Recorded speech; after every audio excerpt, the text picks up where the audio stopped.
गेली 9 वर्ष भूमिपूजन होऊन देखील सावंतवाडी टर्मिनसचं काम पूर्णत्वास आलं नाही। सावंतवाडी टर्मिनसच्या भूमिपूजनाचा कार्यक्रम तुम्हाला डावलून केला होता। अद्यापही टर्मिनसचं काम पूर्णत्वास आलं नाही असं केंद्रीय मंत्री नारायण राणे यांना विचारलं असता ते काय म्हणाले पाहूयात।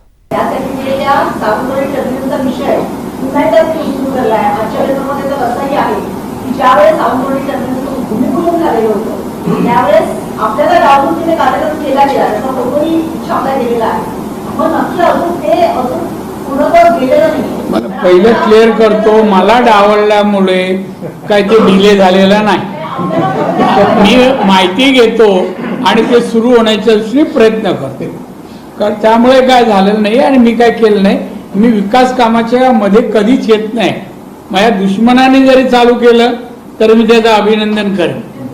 आज पाहिलंच ना तुम्ही, खानदारात मी केव्हाही कोणाच्या ठेवू शकतो। आमचे दिवसभरातले सर्व अपडेट्स, ताज्या घडामोडी आणि थेट लाईव्ह पाहण्यासाठी सबस्क्राइब करा, लाईक करा कोकणचं नंबर 1 महा चॅनल कोकण 7 लाईव्हचं YouTube चॅनल।